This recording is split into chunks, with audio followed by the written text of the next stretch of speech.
Assalamualaikum warahmatullahi wabarakatuh. Perkenalkan, nama saya Panji Randika Chandra Buana, kelas MBSE MPM 2351040247. Baik, di sini saya akan mengerjakan sebuah contoh soal uji normalitas menggunakan metode Lilliefors. Di sini ada satu contoh soal. Sebuah sampel berukuran 7 diambil secara random dari suatu populasi. Keenam nilai dari sampel tersebut adalah sebagai berikut. Ada 5, 7, 4, 9, 15, 6, dan 11. Dengan mengambil alfa sama dengan 5%, ujilah hipotesis tersebut yang mengatakan bahwa sampel tersebut berasal dari populasi berdistribusi normal. Langkah pertama yang harus kita lakukan adalah menulis HO.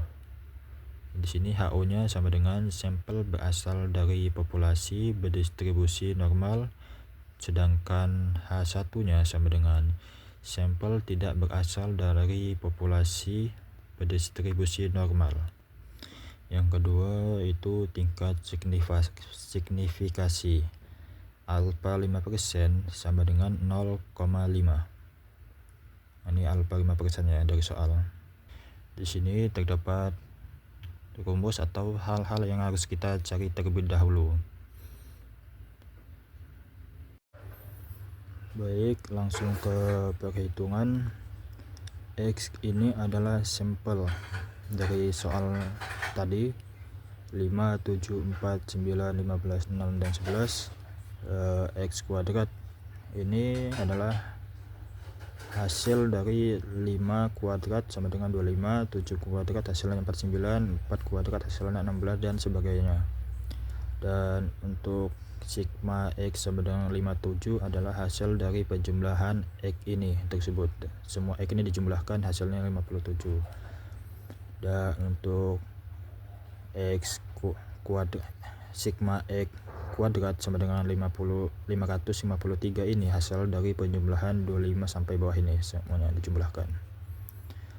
Langkah selanjutnya itu mencari X bar sama dengan sigma X per ini jumlah sampel sama dengan 57, sigmanya ini 7 ini hasil dari sampel 1, 2, 3, 4, 5, 6, 7, ada 7 sampel sama dengan hasilnya 8,14.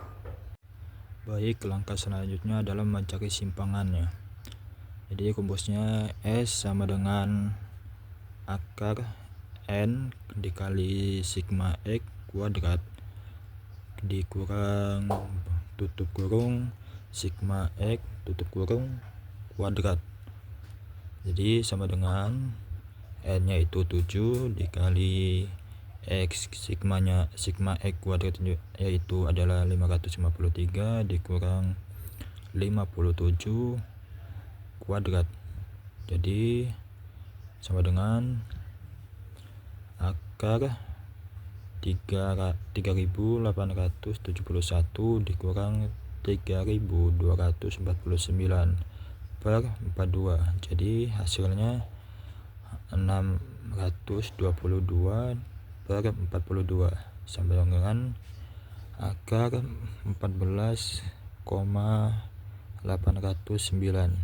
Jadi hasilnya 3,85. Baik, langkah selanjutnya yaitu kita memasukkan XI nya yang sampel tadi dari yang terkecil sampai yang terbesar 4 sampai 15 kita urutkan.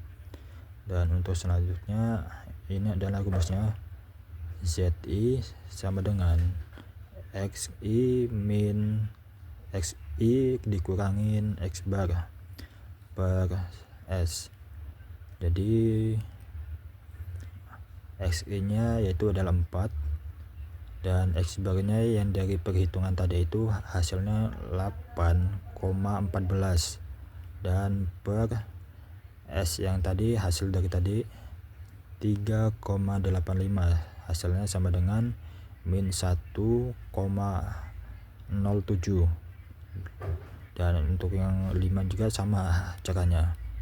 Jadi 5 dikurangin 8,14 per 3,85, hasilnya min 0,81 dan seterusnya. Jadi caranya sama saja.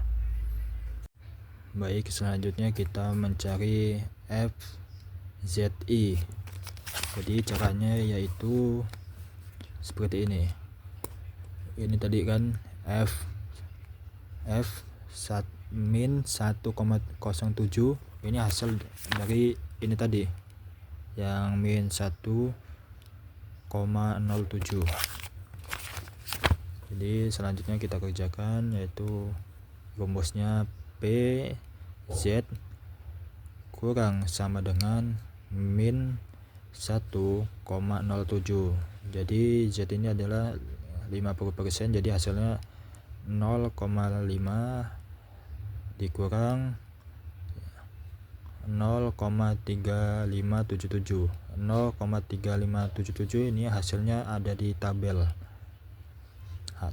yang dari hasil min 1,07.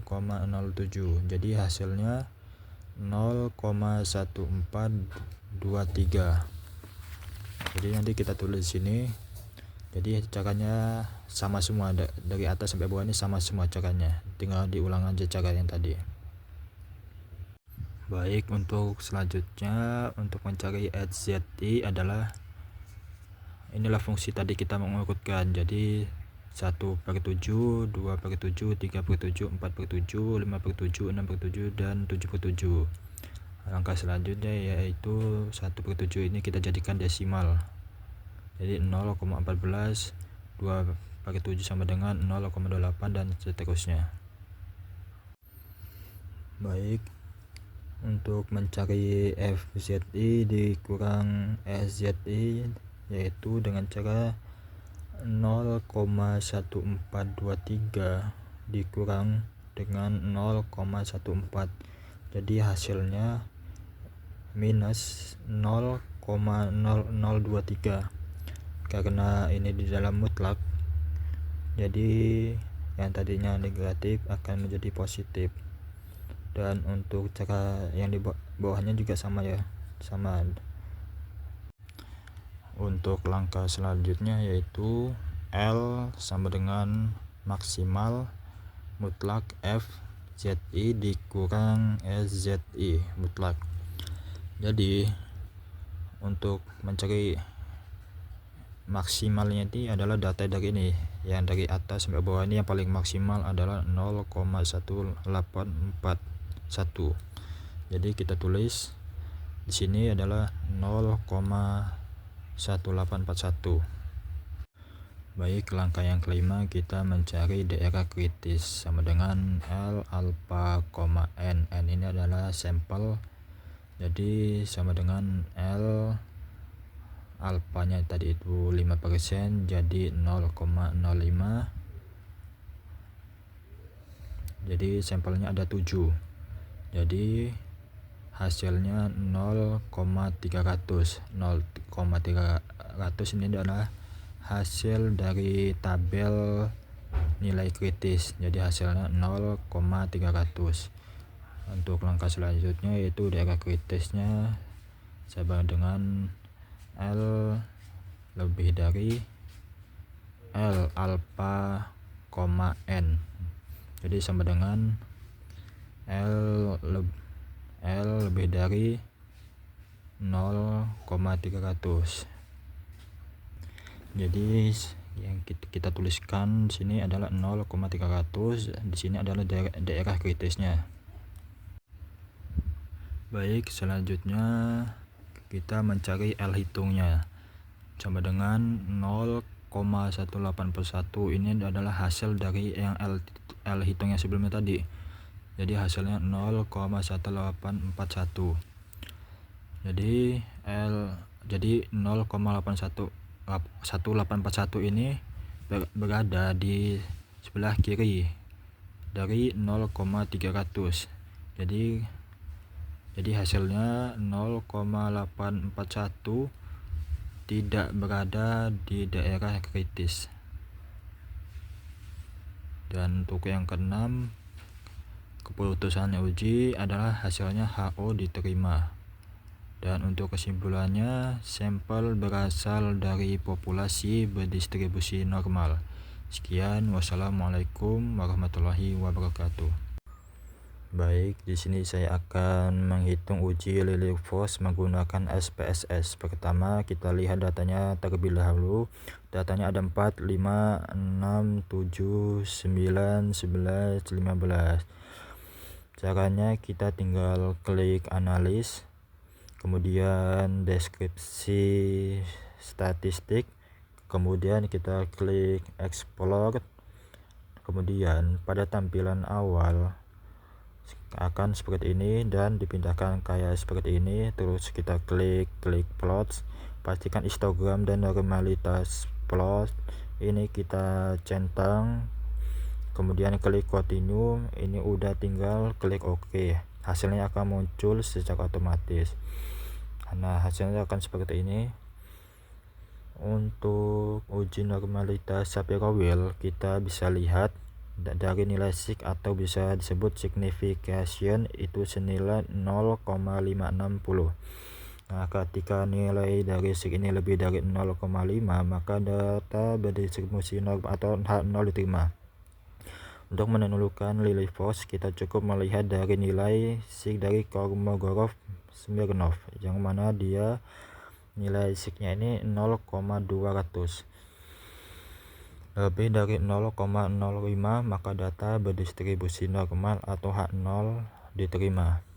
Selebihnya kita bisa lihat ada kurva data berdistribusi normal. Bisa kita lihat sendiri dari data-data ini. Mungkin cukup sekian. Wassalamualaikum warahmatullahi wabarakatuh.